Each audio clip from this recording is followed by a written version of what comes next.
NIM 123160023. Perkenalkan, nama saya Eni Sapiti dengan NIM 123160085. Perkenalkan, nama saya Nur Indah dengan NIM 123160066. Di sini kami akan menyampaikan materi tentang usaha kecil dan menengah. Jadi untuk mempersingkat waktu, Langsung saja kita ke materinya. let's go! Usaha kecil dan menengah terdapat 5 subbab materi. 1. Pengertian UKM. Yang kedua, klarifikasi UKM. Yang ketiga, permasalahan UKM. Kemudian yang keempat, peran UKM. Dan yang kelima, membuat rencana usaha UKM. Oke, ke submateri yang pertama, yaitu pengertian UKM. Apa sih itu pengertian UKM? Nah, UKM atau usaha kecil dan menengah adalah jenis kegiatan usaha ekonomi rakyat yang berskala kecil dengan bidang usaha yang secara mayoritas merupakan kegiatan usaha kecil, jumlah tenaga kerja usaha kecil 5-9 orang, usaha menengah 20-99 orang, dengan kekayaan bersih paling banyak Rp200.000 tidak termasuk tanah dan bangunan tempat usaha. Kemudian ada klasifikasi UKM.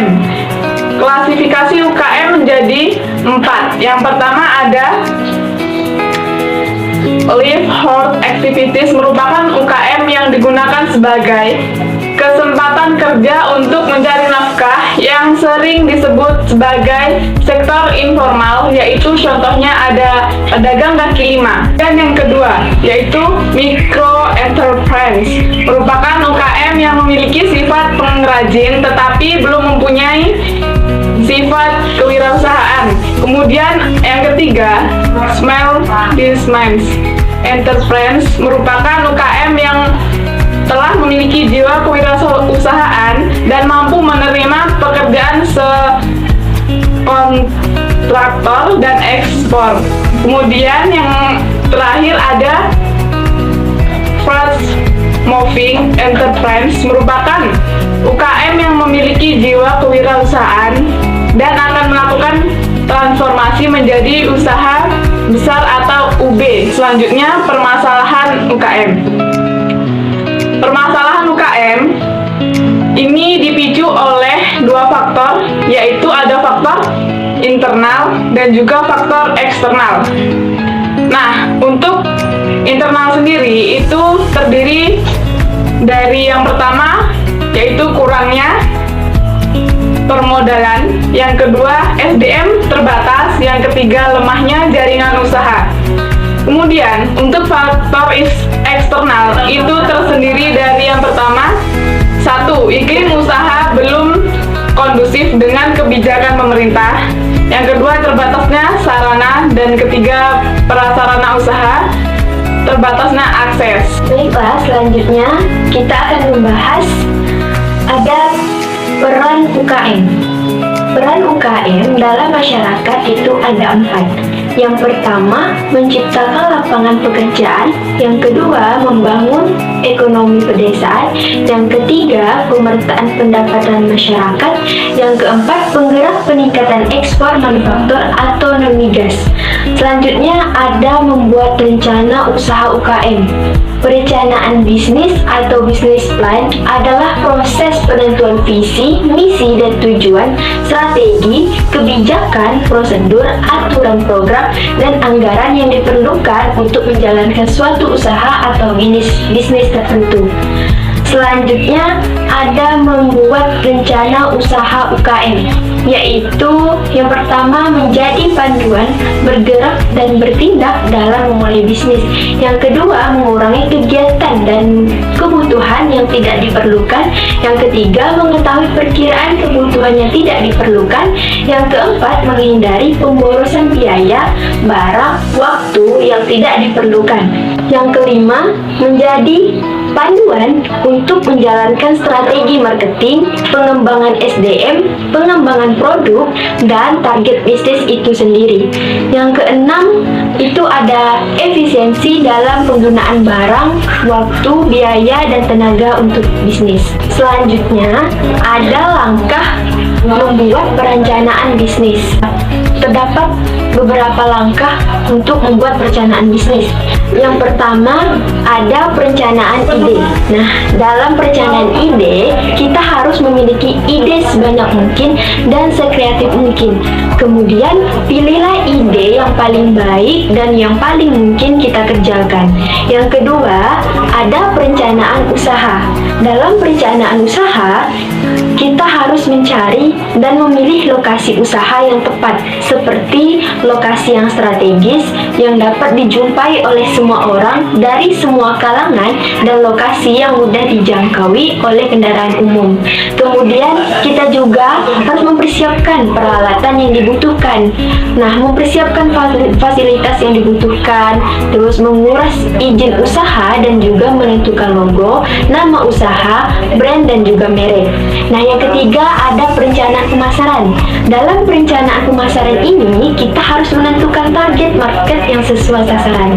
Nah, kemudian kita harus menganalisa SWOT, kemudian menganalisa pesaing, kemudian menentukan bauran pemasaran atau marketing mix, dan yang terakhir mempersiapkan anggaran usaha.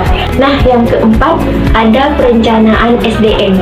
Dalam proses perencanaan SDM dimulai dari arah strategi perusahaan. Arah strategi perusahaan ini akan memberikan acuan mengenai profil dan kebutuhan pegawai yang perlu dipenuhi. Nah, yang kelima itu ada perencanaan produksi. Kita harus menetapkan produk yang kita buat merupakan produk sendiri atau tidak, perencanaan supplier dan bahan baku. Nah, yang keenam ada perencanaan modal usaha. Nah, dalam perencanaan modal usaha, ketika perlu membuat anggaran biaya untuk modal kerja, anggaran untuk modal investasi, serta penentuan biaya untuk usaha secara keseluruhan. Yang ketujuh, ada target bisnis. Nah, target bisnis sangatlah penting karena kesuksesan suatu bisnis sangat ditentukan oleh seberapa banyak produk yang bisa terjual. Nah, penetapan target yang benar itu berhubungan erat dengan faktor-faktor lain seperti insentif, rencana perkembangan produk, kebijakan perusahaan, dan lain-lain. Analisa SWOT adalah sebuah bentuk analisa situasi dan juga kondisi yang bersifat deskriptif atau memberi suatu gambaran. SWOT sendiri merupakan singkatan dari strength atau kekuatan, weaknesses atau kelemahan, opportunities atau peluang, dan threats atau hambatan. Yang pertama, ada strength, yaitu merupakan analisis kekuatan, situasi atau kondisi yang merupakan kekuatan dari suatu organisasi atau perusahaan pada saat ini. Yang perlu dilakukan dalam analisis ini adalah setiap perusahaan atau organisasi perlu menilai kekuatan dan kelemahan dibandingkan para pesaingnya.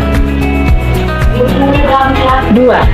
Weaknesses atau merupakan analisis kelemahan dari suatu organisasi perusahaan pada saat ini, merupakan cara menganalisis kelemahan di dalam sebuah perusahaan atau organisasi yang menjadi kendala yang serius dan kemajuan suatu perusahaan organisasi. Yang ketiga, opportunities atau peluang, situasi atau kondisi yang merupakan peluang di luar saat organisasi ataupun perusahaan dan memberikan peluang untuk berkembang bagi organisasi di masa depan. Cara ini adalah untuk mencari peluang ataupun terobosan yang memungkinkan suatu perusahaan atau organisasi dapat berkembang di masa yang akan datang. Yang keempat, threats atau analisis ancaman. Cara menganalisis tantangan atau ancaman yang harus dihadapi oleh suatu perusahaan ataupun organisasi untuk menghadapi berbagai macam faktor lingkungan yang tidak menguntungkan bagi suatu organisasi atau perusahaan yang dapat menyebabkan kemunduran. Selanjutnya, ada marketing mix atau bauran pemasaran. Bauran pemasaran adalah strategi produk, promosi, dan penentuan harga yang bersifat unik serta dirancang untuk menghasilkan pertukaran yang saling menguntungkan dengan pasar yang dituju. Di dalam bauran pemasaran ini terdapat konsep 7P. Nah, konsep 7P ini terdiri atas yang pertama, produk. Merupakan suatu yang memberikan manfaat memenuhi kebutuhan konsumen dan dapat memuaskan konsep pesaing. Yang kedua, place. Penetapan harga menjadi sebuah hal yang penting karena harga merupakan faktor utama penentu posisi yang harus diputuskan sebagai pasaran sasaran, bauran ragam produk, dan pelayanan serta pesaingnya. Yang ketiga, place atau tempat lokasi yang strategis. Yang keempat, promotion atau promosi. Yang kelima, people. Yang keenam, proses. Yang ketujuh, physical events. Bidding merupakan bagian dari bukti fisik, karakteristik yang menjadi persyaratan yang bernilai tambah bagi konsumen dalam perusahaan jasa yang memiliki karakter. Nah, itulah materi yang dapat kami sampaikan. Terima kasih telah mendengarkan materi dari kami. Sekian. Terima kasih. Wassalamualaikum warahmatullahi